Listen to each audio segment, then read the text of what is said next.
नमस्कार दोस्तों, मैं विनीता संस्कृति पीसीएस के यूट्यूब चैनल पर आप सभी का स्वागत करती हूं। जैसा कि आप सभी जानते हैं कि हम राजस्थान पीसीएस के प्रीवियस ईयर क्वेश्चन की एनालिसिस कर रहे हैं और आज के एपिसोड 4 में हम वर्ष 2016 में पूछे गए साइंस एंड टेक के क्वेश्चंस की एनालिसिस करेंगे। तो चलिए देखते हैं हमारा पहला प्रश्न क्या है। पहला प्रश्न कहता है बेकिंग सोडा का रासायनिक सूत्र क्या होता है। तो बेसिक जो हमारा बेकिंग सोडा होता है उसका रासायनिक सूत्र होता है NaHCO3। अब देखिए बेकिंग सोडा होता क्या है, इसका जो साइंटिफिक नेम होता है वो होता है हमारा सोडियम बाइकार्बोनेट। साइंटिफिक नेम में इसे कहा जाता है सोडियम बाइकार्बोनेट। अब देखो इसमें होता क्या है कि जो हमारा बेकिंग सोडा होता है इसमें एंटीबैक्टीरियल और एंटी फंगल गुण मौजूद होते हैं और इसकी वजह से ये हमारी जो पेट में जो हमारी एसिडिटी बनती है उसको ख़त्म करता है। दांत में जो हमारी सड़न होती है उसको रोकने में काम आता है। साथ ही साथ अगर कभी आपके कीड़ा काट लेता है तो होता है ना कि आपके इचिंग होने लगती है। मान लो हाथ पे यहाँ कीड़ा काट ले तो इचिंग होने लगती है, उसके आसपास रेडनेस होने लगती है, तो उसमें भी ये आपको आराम दिलाता है। सबसे पहली बार जो बेकिंग सोडा बनाया गया था, निर्माण किया गया था, वो 1846 में इसका निर्माण किया गया था। और किस विधि के द्वारा किया गया था, तो यहाँ पर क्या किया गया था, कार्बन डाइऑक्साइड और जो सोडियम कार्बोनेट होता है, कार्बन डाइऑक्साइड और सोडियम कार्बोनेट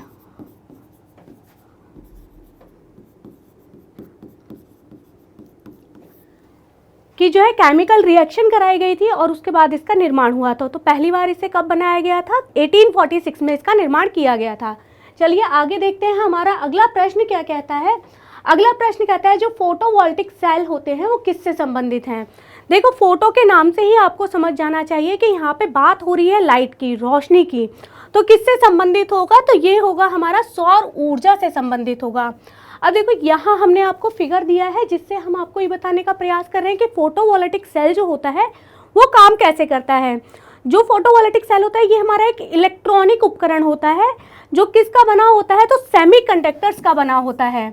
अब सेमीकंडक्टर्स में क्या होता है कि ये सिलिकॉन होता है हमारा, सेमीकंडक्टर के में जो है सिलिकॉन यूज़ किया जाता है। इसमें डोपिंग की जाती है और इसे N और P टाइप का सेमीकंडक्टर बनाया जाता है। तो ऊपर यहाँ पर देख रहे हैं आप कि N टाइप सिलिकॉन यानी कि N टाइप का सेमीकंडक्टर है, नीचे आपका P टाइप का सेमीकंडक्टर है। ये हमारा एक फोटोवोल्टिक सेल है। जब यहाँ पर सूरज की लाइट पड़ेगी तो सूरज की लाइट में होता क्या है कि एनर्जी के बहुत छोटे छोटे पैकेट्स होते हैं जिन्हें हम कहते हैं फोटोन। ये जो फोटोन्स होते हैं ये क्या करेंगे, ये बहुत छोटे छोटे ऊर्जा के कण होते हैं, ये यहाँ पर आएंगे, यहाँ से एब्जॉर्ब होंगे और यहाँ पर जो इलेक्ट्रॉन हैं, क्योंकि जो N टाइप सेमीकंडक्टर होता है उसमें जो हम इम्प्योरिटी ऐड करते हैं उसके आउटर सेल में कितने इलेक्ट्रॉन्स होते हैं, 5 इलेक्ट्रॉन्स होते हैं। जो हमारा सेमीकंडक्टर है यानी कि जो सिलिकॉन है इसके आउटर मोस्ट सेल में 4 इलेक्ट्रॉन्स हैं और जो हमने इसमें इम्प्योरिटी ऐड करी N टाइप सेमीकंडक्टर बनाने के लिए उसमें 5 इलेक्ट्रॉन्स थे, यानी कि इसकी आउटर मोस्ट ऑर्बिट कंप्लीट होने के बाद एक और ऑर्बिट जिसमें 1 इलेक्ट्रॉन है। अब ये इलेक्ट्रॉन क्या है, क्योंकि अकेला इलेक्ट्रॉन है तो ये ईजिली एनर्जी मिलते ही फ्लो करने लगेगा। ये इलेक्ट्रॉन यहाँ से निकलेगा, फ्लो करने लगेगा और यहाँ जो P टाइप है, P टाइप में जो हम इम्प्योरिटी ऐड करते हैं उसमें होता क्या है, आउटर मोस्ट सेल में 3 इलेक्ट्रॉन्स होते हैं।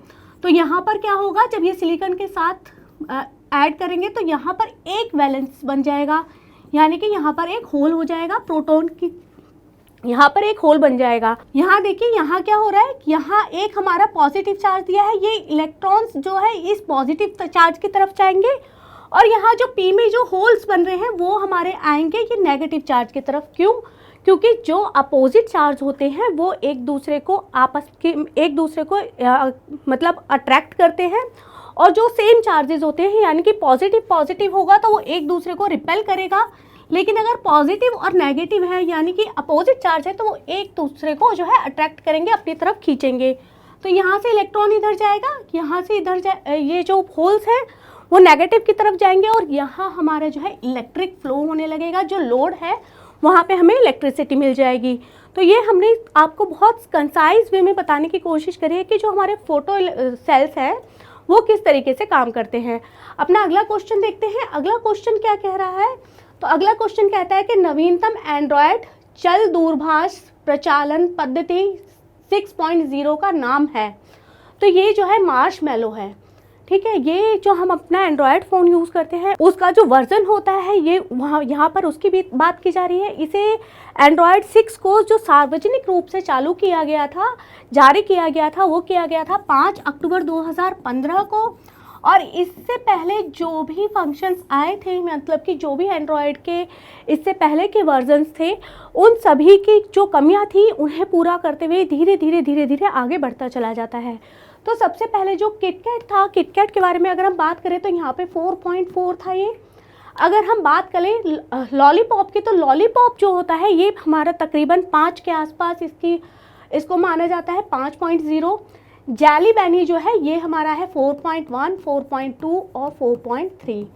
चलिए आगे देखते हैं अगला प्रश्न हमारा क्या कहता है। अगला प्रश्न कहता है उच्च गति ग्रामीण ब्रॉडबैंड नेटवर्क से जुड़ने वाला भारत का प्रथम जिला कौन सा है। तो देखो, जो हमारी उच्च गति के ब्रॉडबैंड दिए गए थे वो किसने दिए थे, जो हमारी गवर्नमेंट है उसने क्या करा था, एक नेशनल ऑप्टिकल फाइबर नेटवर्क बनाया था, जिससे उन्होंने जो पंचायतें हैं उनको ब्रॉडबैंड की सुविधा प्रदान करने का प्रयास किया था। और इसका लक्ष्य क्या था कि तकरीबन जो है 2020 तक 2.5 लाख जो हमारी पंचायतें हैं उन्हें ब्रॉडबैंड की जो है सुविधा प्रदान की जाए।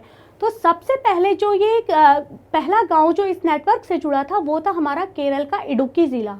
ये सबसे पहले यहाँ पर जुड़ा था क्योंकि ये ज़िला तो जो है आदिवासी एरिया का था और यहाँ पर जो है बहुत ज़्यादा एक तरीके से कह सकते हैं कि थोड़ा पिछड़ा हुआ ज़िला था। और ये यहाँ पर जो स्टार्ट किया गया था ये रविशंकर प्रसाद थे, उन्होंने यहाँ पर केरल में इसे चालू किया था। चलिए अगला प्रश्न देखते हैं। अगला प्रश्न क्या कहता है। अगला प्रश्न आपसे कह रहा है कि रक्षा अनुसंधान विकास संगठन यानी कि DRDO ने लुकोस्किन है नाम की एक औषधि विकसित की है। इसका इस्तेमाल किसके उपचार के लिए किया जाता है। तो यहाँ पर आपको 4 ऑप्शन दिए गए हैं। ल्यूकेमिया के बारे में अगर हम आपको बताएं तो ल्यूकेमिया क्या होता है, एक ब्लड कैंसर का प्रारूप होता है, जिसमें होता क्या है कि जो हमारे ब्लड में क्या चीज़ें होती हैं, एक WBC होता है, साथ ही साथ हमारा एक RBC होता है और होता है हमारा यहाँ पे प्लेटलेट्स। तो ये करता क्या है, ब्लड कैंसर में ये क्या करेगा, जो हमारे ब्लड में WBC है, WBC की मात्रा जो है बढ़ा देगा।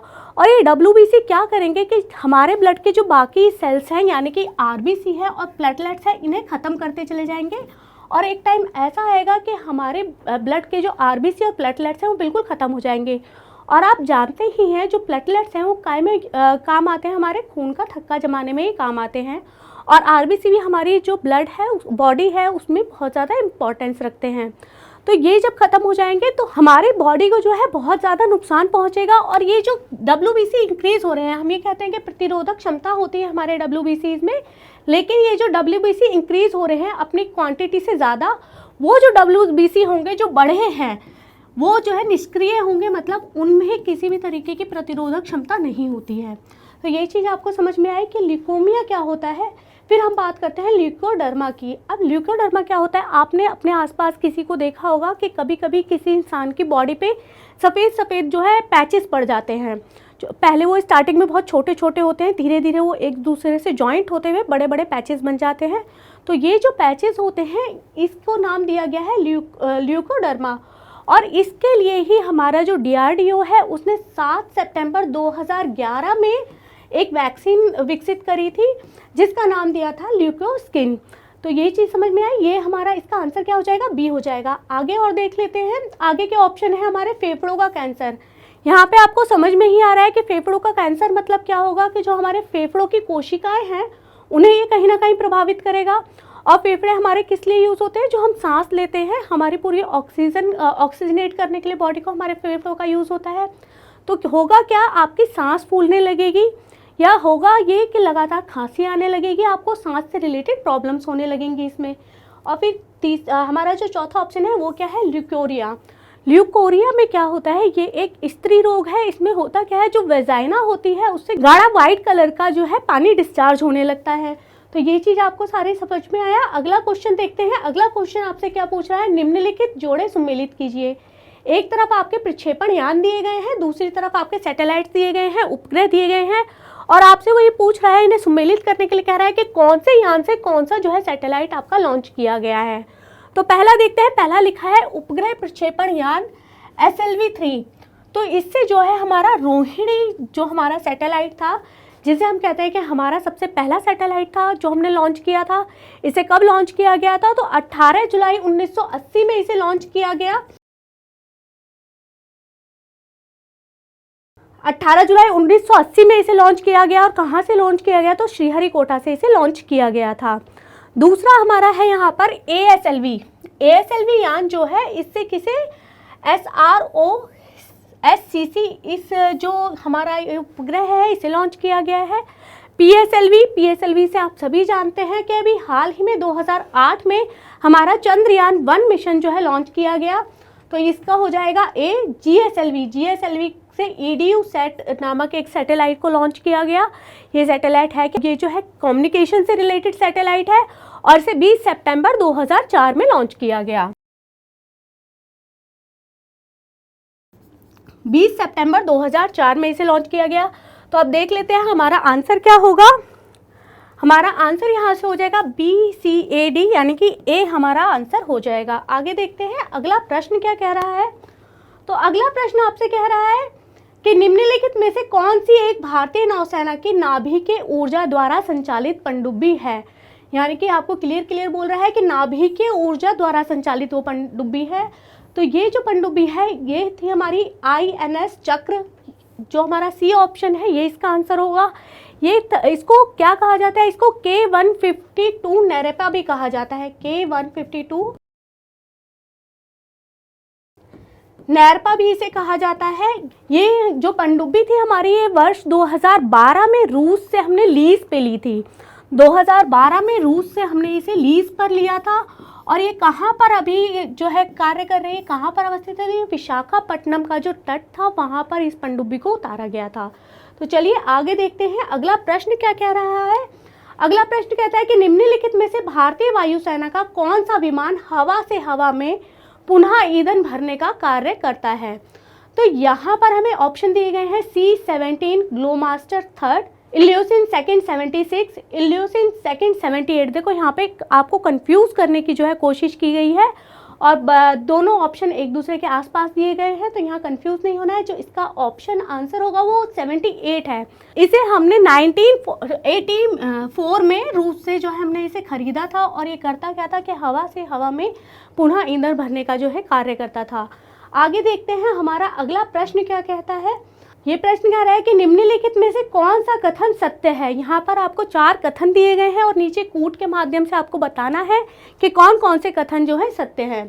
पहला कथन कह रहा है कि गन्ने के रस को किण्वित करने पर सिरका बनता है। तो ये कथन जो है हमारा सही है कि गन्ने को किण्वित करने पर हमारा सिरका बनता है। यहाँ पर आपके सामने बात कर रहा है वो किण्वन की जो प्रक्रिया होती है, यानी कि फर्मेंटेशन की जो प्रक्रिया होती है उसके बारे में बता रहा है आपको। किण्वन की जो प्रक्रिया होती है वो हमारी एक जैव रासायनिक क्रिया है। इसमें किया क्या जाता है,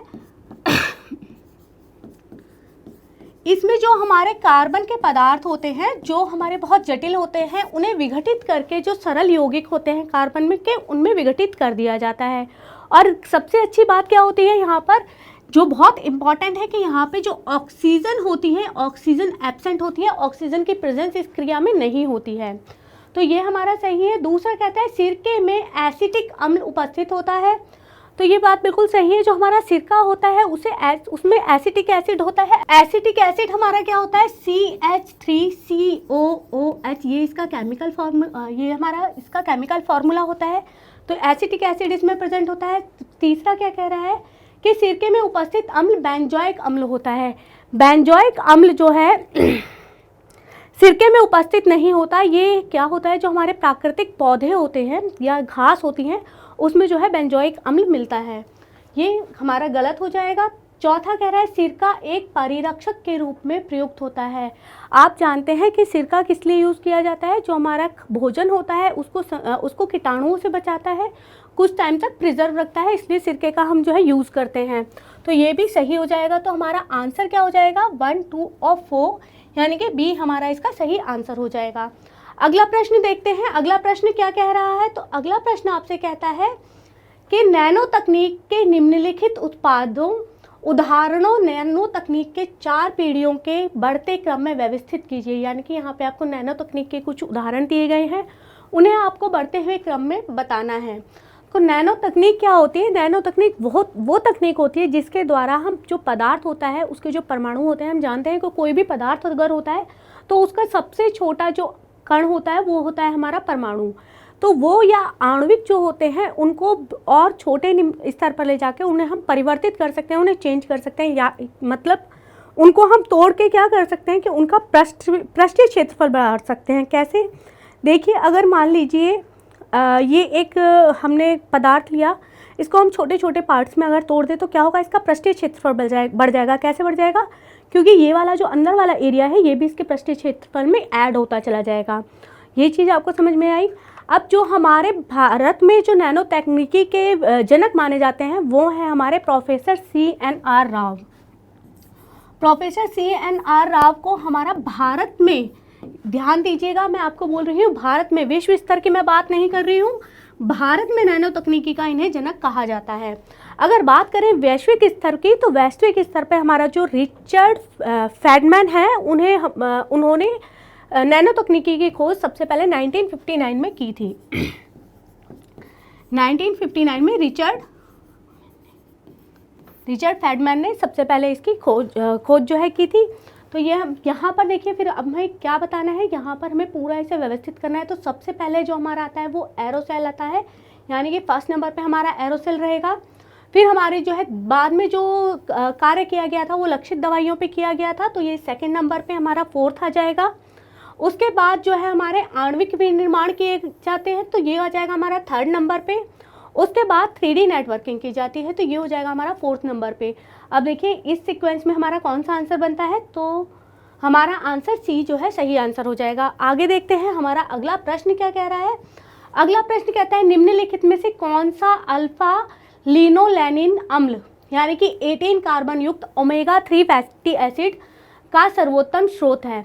तो आप सभी जानते हैं कि जो ओमेगा 3 फैटी एसिड होता है वो सबसे ज़्यादा कहाँ पाया जाता है, तो हम जो जानते हैं हम ये कहते हैं कि मछली में जो है ओमेगा 3 फैटी एसिड पाया जाता है। मछली के तेल के जो कैप्सूल्स बनते हैं उन्हें हम यूज़ करते हैं। लेकिन यहाँ पर देखिए आपको दिया गया है मूंग, मोठ, अलसी और जई। अलसी दैट मीन्स जो हम सुनते हैं ना फ्लैक्स सीड्स, तो इसमें भी हमारा जो है ओमेगा 3 फैटी एसिड पाया जाता है। इसीलिए ये कहा जाता है कि जो लोग फ़िश नहीं लेते हैं वो ओमेगा 3 फैटी एसिड की अपनी कमी को पूरा करने के लिए अलसी के बीजों को रोस्ट करके खाएं तो उन्हें बहुत ज़्यादा फ़ायदा होता है, उनकी हड्डियों की जो है मजबूती बढ़ती है। और ये हमें जो है मछली के तेल के बराबर तो नहीं, लेकिन हाँ काफ़ी हद तक उतना ही हमें बेनिफिट करता है। आगे देखते हैं अगला क्वेश्चन क्या कहता है। अगला क्वेश्चन है निम्नलिखित कथनों पर विचार कीजिए एवं दिए गए कूट की सहायता से सही कथनों का जो है चयन करना है आपको। यहाँ पर बात कर रहा है जो हमारा एक टमाटर बना था फैलेवर सेवर टमाटर, उसके बारे में आपको पूछ रहा है। तो इसमें ये कह रहा है कि सर्वप्रथम व्यावसायिकरण किए जाने वाला आनुवांशिक रूप से अभियांत्रिकृत फसल उत्पाद फ्लेवर सेवर टमाटर थी। तो ये जो है बिल्कुल सही है, क्योंकि सबसे पहले जो हमारा ये टमाटर बना था ये आंशिक रूप से जो है संशोधित टमाटर था और इसे जेनेटिक इंजीनियरिंग के माध्यम से तैयार किया गया था। और ये पहला ऐसा टमाटर था जिसे भोजन के लिए उतारा गया था और मतलब लोग इसे भोजन के तौर पे इसे यूज़ कर सकते थे। इसमें था क्या कि ये जो है पकने में देर करता था, मतलब अगर नॉर्मल जो टमाटर होते हैं वो बहुत जल्दी पक जाएंगे, उनके कंपैरिजन में इसे पकने में टाइम लगता था, जिसकी वजह से जो इसकी सेल्फ की लाइफ जो है लंबी होती थी। तो यहाँ पर क्या है कि ये जो है दूसरा क्या कथन आपसे कह रहा है कि फ्लेवर सेवर के पके हुए फल अधिक अवधि के लिए दृढ़ रहते हैं और पौधे पर पकने के बाद बाजार में स्थानांतरित किए जा सकते हैं। यानी कि क्या है, आपने पिछले साल आपने सुना होगा, न्यूज़ में रहा था कि जब कोविड का टाइम था तो बहुत सारे जो किसान थे उन्होंने अपने टमाटर ऐसे ही फेंक दिए थे। क्योंकि वो जो है मार्केट में नहीं जा पा रहे थे, मार्केट में जाने में उसमें टाइमिंग लग रही थी।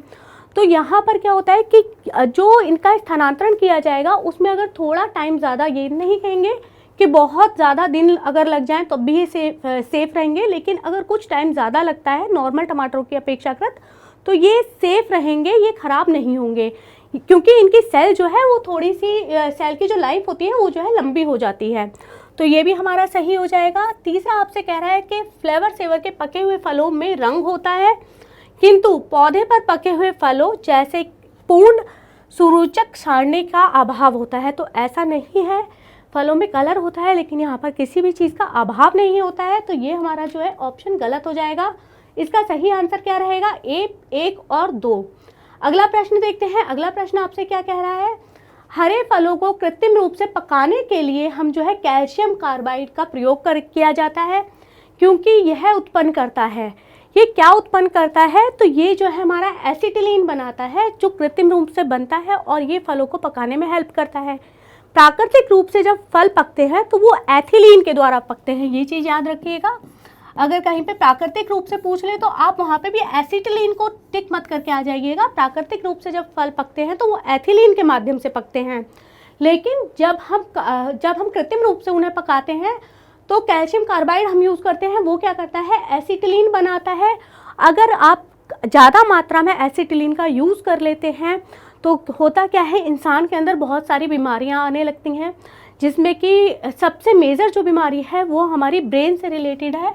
जो हमारा मस्तिष्क है, मस्तिष्क को ये बहुत ज़्यादा इम्पैक्ट करता है और हमारे मस्तिष्क की जो कोशिकाएं होती हैं उन्हें डैमेज करने लगता है। चलिए आगे देखते हैं अगला प्रश्न क्या कहता है।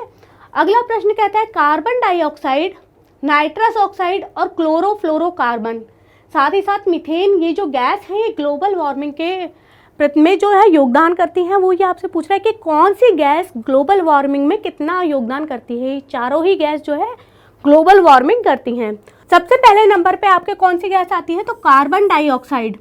ये सबसे ज़्यादा ग्लोबल वार्मिंग का जो प्रतिशत होता है उसमें सबसे ज़्यादा परसेंटेज जो होती है कार्बन डाइऑक्साइड की होती है। उसके बाद दूसरे नंबर पे हमारा आता है मीथेन।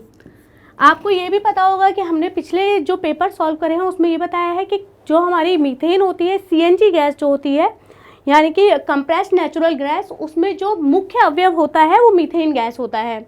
नाइट्रस ऑक्साइड उसके बाद आता है। फिर हमारा आता है क्लोरोफ्लोरोकार्बन। क्लोरोफ्लोरोकार्बन जो है बहुत इम्पॉर्टेंट हो जाता है, क्योंकि आपको पता है कि इन्हीं की वजह से जो हमारी ओजोन लेयर है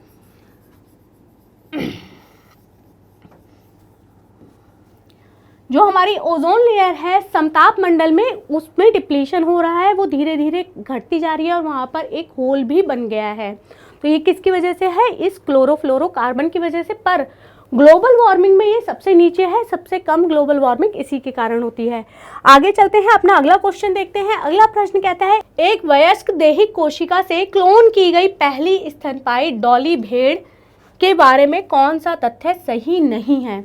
यहाँ क्या कह रहा है? सही नहीं है। आपको पता है कि हम अपने बॉडी के सेल से क्लोन बना सकते हैं, बिल्कुल एज इट इज़ दिखने वाला, जिसे देख के हम एक दूसरे में अंतर नहीं कर सकते। तो हमने एक डॉली भेड़ बनाई थी, क्योंकि मनुष्य का क्लोन बनाना अभी हमें अलाउड नहीं है। तो डॉली भेड़ जब बनाई गई थी वो सबसे पहले पैदा हुई थी, ये वर्ष 1998 में पैदा नहीं हुई थी। ये जो पैदा हुई थी वो हुई थी 5 जुलाई 1996 को।